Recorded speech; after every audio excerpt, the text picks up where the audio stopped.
নগাঁৱত আৰম্ভ হ'ল সামগুৰি হাট নামেৰে এখন ব্যৱসায়িক প্ৰতিষ্ঠান। নগাঁৱৰ সামগুৰিৰ এজন যুৱকে লৈছে ব্যতিক্ৰমী পদক্ষেপ।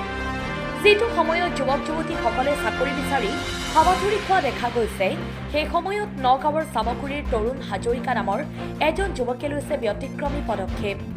নগাঁৱৰ সামগুৰিত আৰম্ভ হ'ল সামগুৰি হাট নামেৰে অত্যাধুনিক এখন ব্যৱসায়িক প্ৰতিষ্ঠানৰ। শাক পাচলিৰ লগতে লোকেল মুৰ্গীৰ মাংস, ফল মূলৰ জুচৰ লগতে বিভিন্ন খাদ্য বস্তু পোৱা যাব এই সামগুৰি হাটত। তৰুণ হাজৰিকাই জনোৱা মতে শাক পাচলিসমূহত ব্যৱহৃত পেষ্টিচাইড আৰু কেমিকেলসমূহ আঁতৰাই এই শাক পাচলিসমূহ বিক্ৰী কৰা হ'ব বুলি জনায়। কলিয়াবৰ জিলা বিজেপি সভাপতি বাবুল বৰাই সামগুৰি হাটৰ উদ্বোধন কৰে। লগতে উপস্থিত থাকে পুৰণিগুদাম মণ্ডল বিজেপি সভাপতি নিতু মুদৈ। ভিডিঅ' জাৰ্নেলিষ্ট মৃণালৰ সহযোগত নগাঁৱৰ পৰা বিভূতি বৰাৰ প্ৰতিবেদন বটদ্ৰা লাইভ। এইবোৰ কেমিকেল থাকে, কেমিকেলসমূহ আমি ইয়াত অজমাৰ মেচিন আছে, ইয়াত যদি আমি এনেকৈ ৱাছ কৰোঁ, শেষত গৈ পেলাই আপোনালোকে দেখিছে সম্পূৰ্ণ নীলা হৈ আছে। শেষত গৈ কেমিকেল যেতিয়া মুক্ত হ'ব, কেমিকেল মুক্ত হোৱাৰ লগে লগে যি কেমিকেলৰ যি ৰং বা নীলা ৰংটোৱে, ইয়াত ধৰি লৈছোঁ কেমিকেলটো নীলা ৰং সম্পূৰ্ণ বগা হৈ যাব। চাওক প্ৰত্যক্ষ কৰক, সম্পূৰ্ণ নাইকিয়া হৈ যাব। ঠিক সেইদৰে আমি শাক পাচলি যিবোৰ ফল মূল আছে, সেইসমূহ এইদৰেই আমি অজনাৰ মেচিন আৰু প্লাছ ITC যি প্ৰডাক্ট নিম ৱাছ তাত আমি ৱাছ কৰিম। কৰাৰ লগে লগে ইয়াৰ পৰা যিবোৰ কেমিকেল আছে, harmful chemical, pesticide plus bacteria, virus সকলোবোৰ নাইকিয়া হৈ যাব। আপোনালোকে চাওক, আপোনালোকৰ সন্মুখত মই মাত্ৰ 1 মিনিটো সময় হোৱা নাই। এনেটোতো এইবোৰ আমি 15 মিনিট 20 মিনিট সময় আমি ৱাছ কৰোঁ। আপুনি চাওক 1 মিনিট সময়ৰ ভিতৰত ইয়াৰ ৰং চাওক কিমান কমি গৈছে। যদি আমি বহুত সময় যদি আমি দিওঁ, আমি শাক পাচলি ফল মূলবিলাক প্ৰায় 15 মিনিট সময় কৰোঁ। যদি সেই 15 মিনিট সময় আমি কৰিবলৈ যাওঁ, তেতিয়াহ'লে এই পানী আমাৰ খোৱাৰে উপযোগী হৈ যাব। সম্পূৰ্ণ পানী আমাৰ টকটকীয়া বগা হৈ যাব। ইয়াৰ পৰা প্ৰমাণ কৰিব পৰা যায় যে কেমিকেলবোৰ ইয়াত নিষ্কাশন কৰিব পৰা হয়। দাদা, আজি এজন যুৱকে এটা নতুন প্ৰচেষ্টা হাতত লৈছে।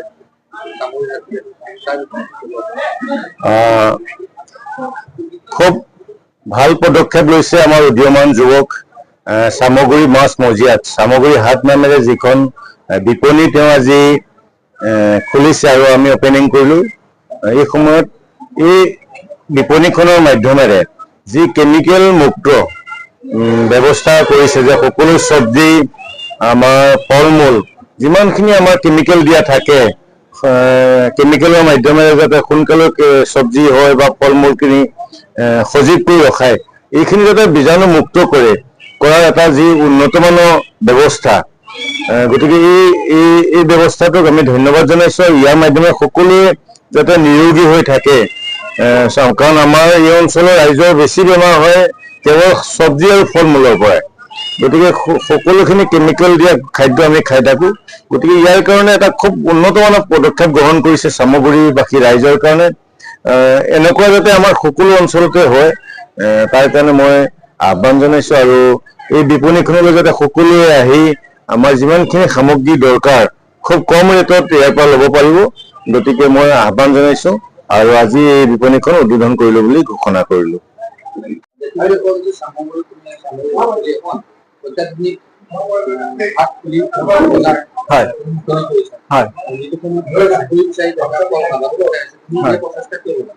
মই আপোনাৰ 13 বছৰ ব্যক্তিগত খণ্ড বিদ্যালয়ৰ লগত জড়িত আছিলোঁ। তাৰপাছত চিন্তা কৰিলোঁ যে নিজাকে কিবা এটা কৰা যাওক, আৰু সকলোৱে সকলোবিলাক ব্যৱসায় কৰি মই ভাবিলোঁ যে অকণমান বেলেগকে কিবা এটা কাম কৰোঁ বুলি। সেই চিন্তা হাতত লৈ পেলাই ভাবিলোঁ যে আমাৰ যি শাক পাচলি ফল মূলবিলাক আমি খাই থাকোঁ, তাত বিভিন্ন ধৰণৰ কেমিকেল আৰু পেষ্টিচাইড ব্যৱহাৰ কৰা হয়।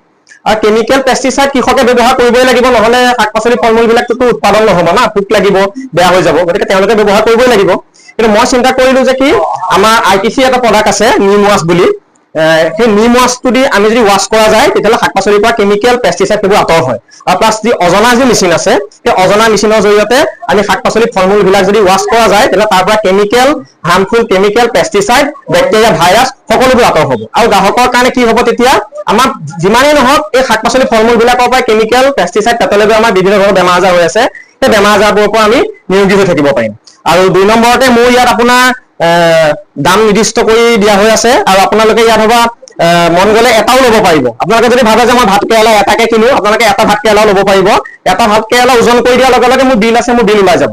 আৰু যদি আপোনালোকে হিউজ এমাউণ্টত বজাৰ কৰে, তেতিয়াহ'লে মোৰ পৰা কিবা নহয় কিবা এটা গিফ্ট থাকিবই আপোনালোকৰ কাৰণে। মই প্ৰত্যেক গ্ৰাহকৰ কাৰণে গিফ্টৰ ব্যৱস্থা কৰিছোঁ। আপোনালোকে যদি বজাৰ কৰে তেতিয়াহ'লে বিফ থাকিব, পিয়ৰ লোকেল চিকেন পোৱা যাব, আৰু আপোনাৰ আমাৰ যি ফ্ৰুইট জুচ সেই জুচ পাব। টেমা বা পেকেটৰ যিবোৰ জুচত যিমান পৰিমাণে প্ৰিজাৰভেটিভ দিয়া থাকে, আমি যদি সৰু সৰু বাচ্ছা ল'ৰা ছোৱালীক যদি ফ্ৰেছ ফ্ৰুইট জুচ যদি খুৱাব পাৰোঁ, গতিকে সেই ফ্ৰুইট জুচৰ ব্যৱস্থা আমি ইয়াত কৰিছোঁ। সকলোখিনি উপলব্ধ হ'ব। আৰু পূৰবীৰ যি প্ৰডাক্ট আছে, পূৰবীৰ সকলো প্ৰডাক্ট 2-1 সপ্তাহৰ ভিতৰতে মোৰ এভেইলেবল হৈ যাব, আৰু ড্ৰাই ফ্ৰুটছ ল' টু হাই কোৱালিটি সকলোবোৰ ইয়াত উপলব্ধ আছে। বজাৰ মূল্যৰ লগত তোমাৰ কি শাক পাচলি আছে, বজাৰ মূল্য তোমাৰ মূল্য একেই নে? বজাৰ মূল্য ইয়াৰ মূল্যৰ লগত মোৰ একেই থাকিব, হয়তো 2 টকা ইফাল সিফাল হ'ব পাৰে, কাৰণ যিহেতু মোৰ ৱাশ্বিং কৰোঁতে এটা খৰচা হয়, 1 টকা 2 টকা এটা ইফাল সিফাল হ'ব পাৰে, তাতকৈ বেছি নহয়।